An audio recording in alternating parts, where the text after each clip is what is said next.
Hello and welcome to the CS2 Beginner's Guide.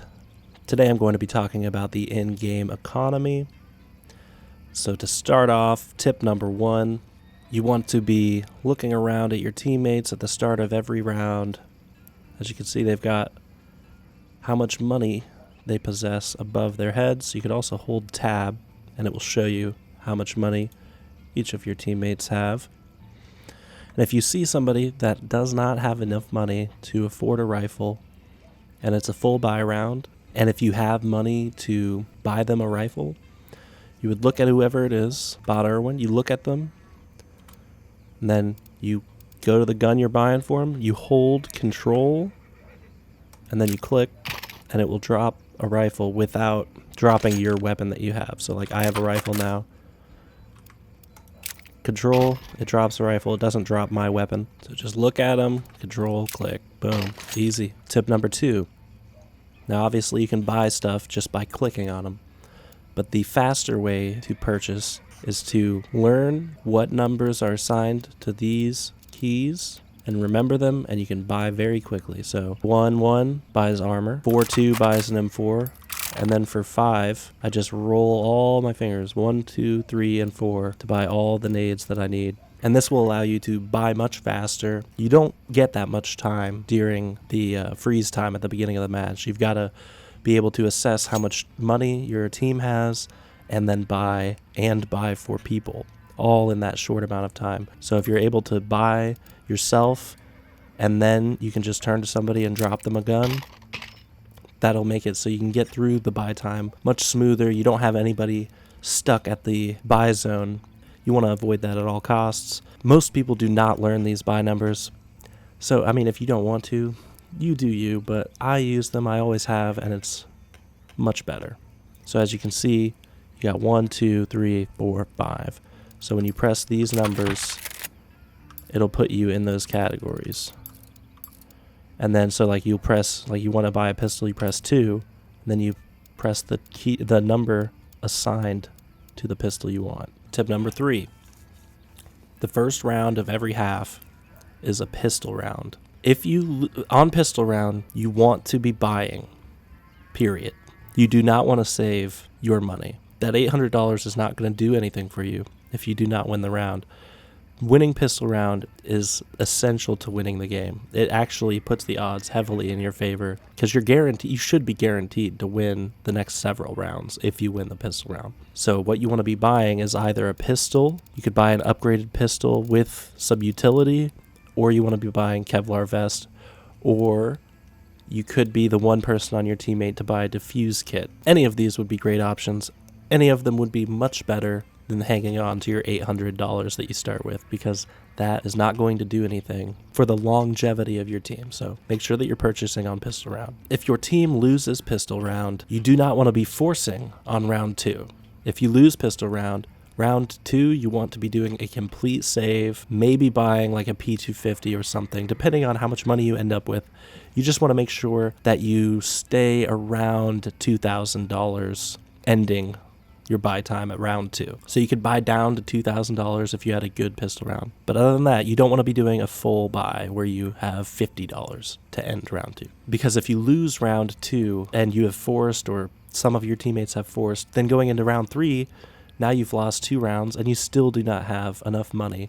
Tip number 4, if your teammates are doing a buy round and you only have money for Kevlar and a rifle, meaning you could buy an M4A1, but you'll have no money left. What you want to do is buy a FAMAS or an MP9 with armor, and then use the remaining money to buy utility, like a smoke and an incendiary, some kind of mixture like that. Because just having a rifle and armor is not going to be as useful to your team as having utility is going to be. So you really want to be using, I know, people hate the FAMAS, but you gotta get used to it because it's not actually that bad. It's actually pretty good, and that extra utility is essential to winning rounds. Also, when deciding what weapon you're going to purchase for the round, keep in mind that each weapon that is available to you has a different kill bonus. So for each kill that you get on a player, you get a certain amount of money for killing them. For instance, All of the pistols, except for the CZ, all of the pistols give you $300 per kill. All of the SMGs give you $600, except for the P90, which don't use the P90. Trust me, just get good with a cheaper, better SMG. All the rifles give you $300, just as the pistols do. But pro tip, the shotguns all give you $900. So these are your money farmers. If you get 1 kill with the Nova, it pretty much pays for itself. If you get 2 kills with the auto shotgun, pretty much pays for itself. $900 bonus is huge. Pretty much everything gives $300, except for the shotguns giving $900 and SMGs giving $600. So your mid-tier, those are your money-making weapons. All right, now I'm going to go over the types of rounds that there are. There are save rounds, which is just where you don't really buy anything. It's basically a throwaway round where your team may decide they all want to rush together down banana or ramp on nuke, you know.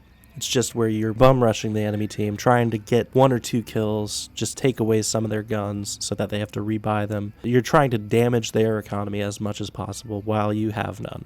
You've got an eco round, which is where you don't have enough money for a full buy.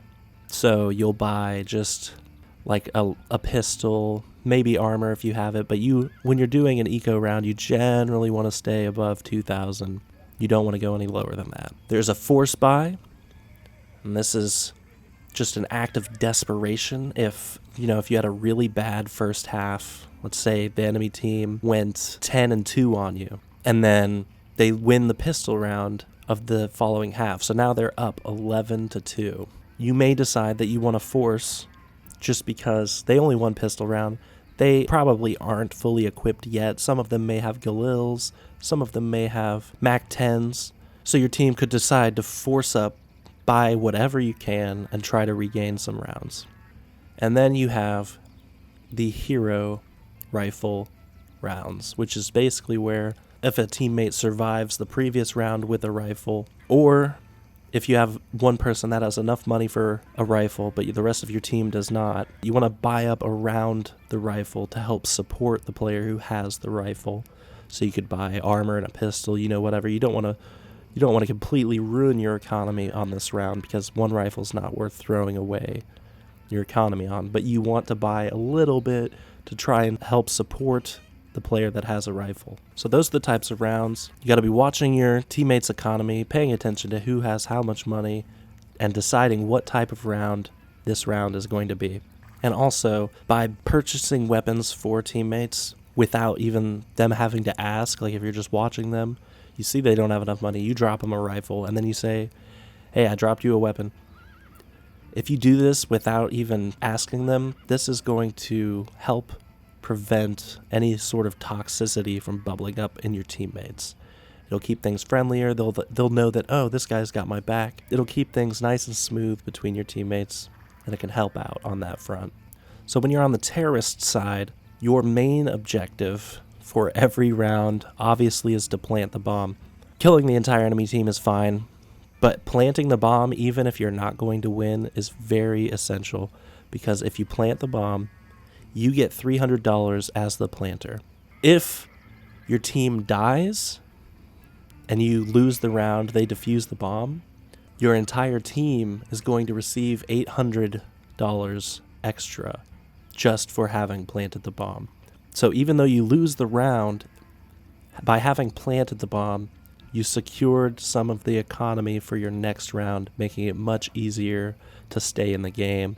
Whereas if you had all died and not planted the bomb, now your economy will really be suffering by that point. Do everything you can at all costs to plant the bomb. And also on that note, when you're playing the terrorist side, you do not want to die after round time.